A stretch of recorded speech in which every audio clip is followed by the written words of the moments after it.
स्वराज्यातलं कामकाज असंच चालतं. मतलब ही आबासाहेबांची नीती.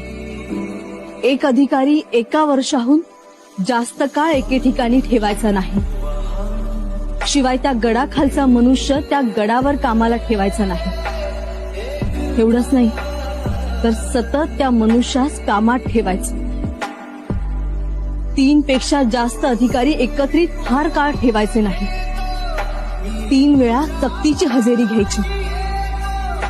यामुळे स्वराज्याच्या कामकाजात ढिलाई येत नव्हती आणि कामाव्यतिरिक्त इतर गोष्टींची चर्चाही होत नव्हती.